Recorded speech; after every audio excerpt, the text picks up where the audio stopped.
Hello, everyone. I'm Mick Thornton with Project Evers. Our passion is ending violence and its effects in rural schools. And I'm happy to be here today with Steve Raymer. Steve is the retiring superintendent at Cheylin Schools. And Steve is going to tell us a little bit about his journey in how he's thought about trauma in the lives of his students and how that has affected the way that he leads as an administrator. Steve, how are you? I'm doing good, Mick. How about you? I'm good. So tell us this story. Tell us about Steve before you kind of had your awakening moment about trauma-informed care and the way that you led as an administrator in that part of your career. Well, probably in a nutshell, Mick, I had a line in the sand, and kids better not cross it. And I was very strict, probably closed-minded on a lot of issues. Didn't give much um, compassion or caring to kids' situations.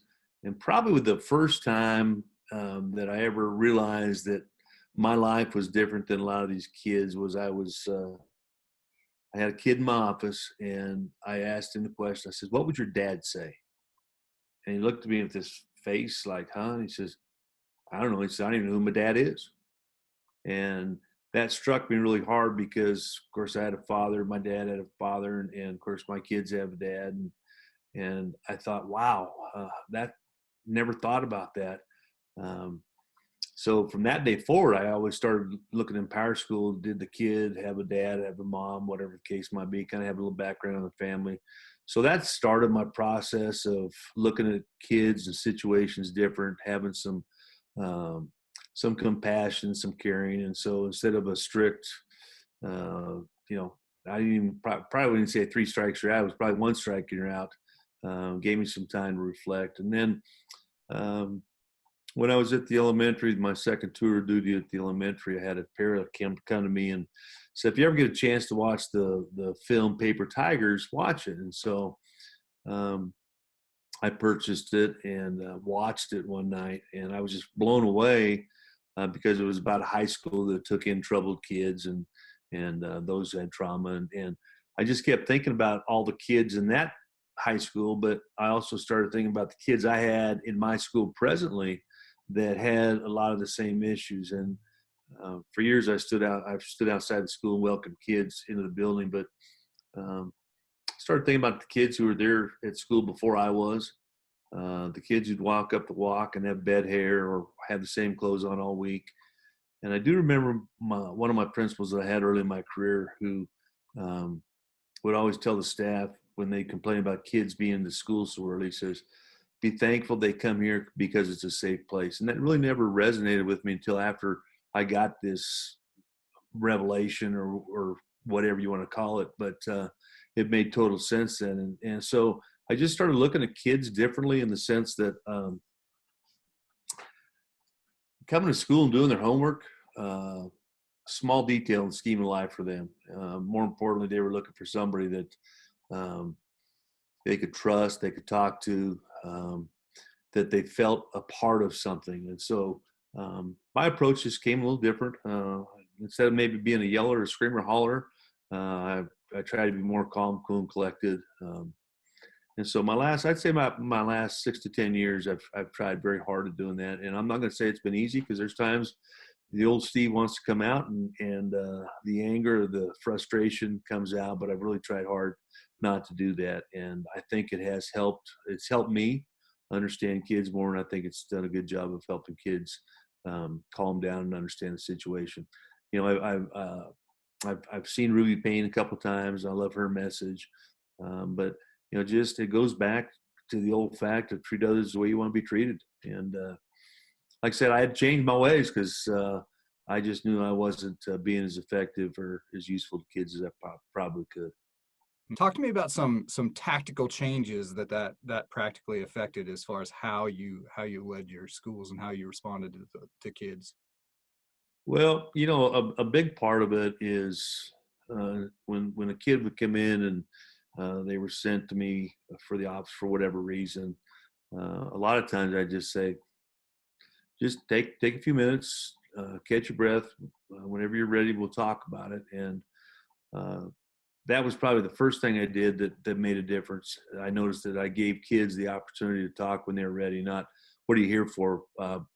Why'd you do that again? As opposed to take some time. And there was times when I overdid it, where I'd say, give me another 5 minutes. I'm busy. I've got to get some stuff done. And inevitably, every time, every one of those situations, the kid would always say, I'm ready to talk now, Mr. Raymer.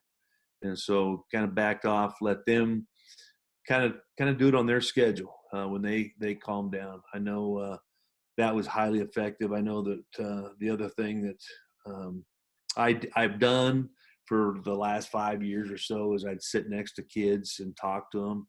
That was reinforced when I went to Ruby Payne this last fall, and she talked about sitting next to them, and as opposed to sitting across from them being the dictator, so to speak. So little things like that, but just being calm, not yelling. They've got people yelling at them at their house and in their lives, and so they didn't need another big old guy yelling and screaming and hollering. They needed somebody to listen to them, and I think that's probably the piece that I've really tried hard to do is listen to them and to their stories and kind of walk them through how could we have handled this differently. What could we maybe do next time, so that they'd have a little bit of sense the next time.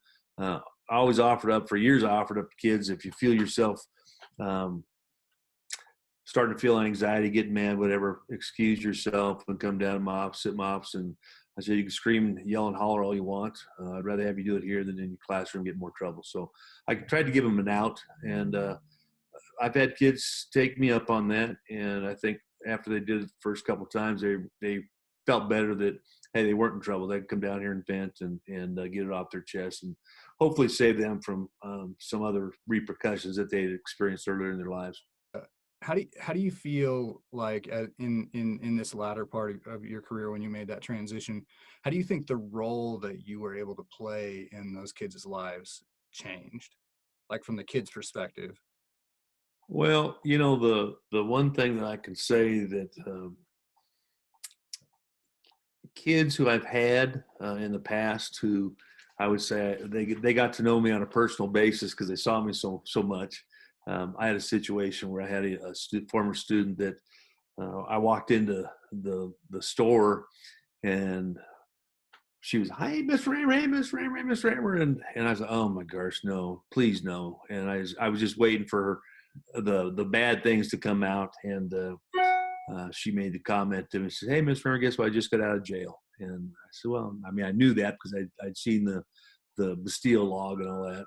And I said, "Really?" So I said, "What for?" And she goes, "Oh, I did some stupid things. I should have listened to you when you told me that, but I didn't. But now I should have." So I think just after the fact that kids, when they have time to reflect and look back, they really will look back and say that you did care about them. And sometimes, and in that particular moment, they may not realize that, but uh, I think kids come around and realize how much you cared. I've got a story with my life where, I had a football coach that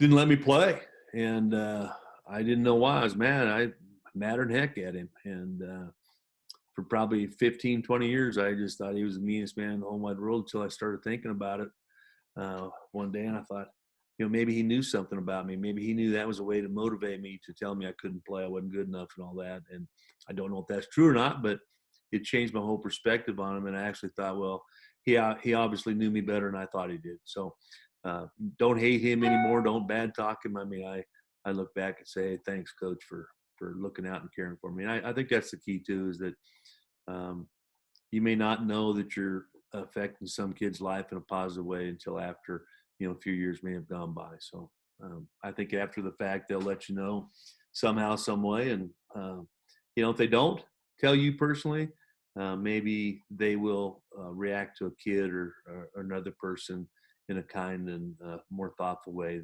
than they once did. So. Well, Steve, on behalf of a generation of children that you have affected in your decades of education, I just want to say thank you. I think you've made a difference. And I think the way that you've had the courage to continue to lead with an open mind and be open to thinking differently about life and about these kind of perspectives. I think that you're a great example, and I'm thankful that you've been on the team. Well, I appreciate that, but like I said, it's been a great ride for me, and I've met some tremendous educators. I've met some tremendous parents. I've met some tremendous kids, and I'm not going to say that we've always agreed on everything because we haven't. But the one thing I know is that I've never went to bed at night hoping that Mick Thornton's son or daughter got in trouble so that I could call Mick Thornton up and say, "Hey, we got to have a conversation." So I hope I've made a difference. I think I have. I'm very proud of my 20 some odd years in education and what I've got to experience. And hopefully, even though I'm getting out, hopefully that there'll be times where someone may reach out and say, "Hey, what would you do in this situation?" And I'll be more than happy to walk them through. Because, like I said, sometimes you need another set of eyes to look through. So, Well, I'm Mick Thornton with Project Evers. Happy to be here with Steve Raymer. Thank you, Steve, and we're here to help.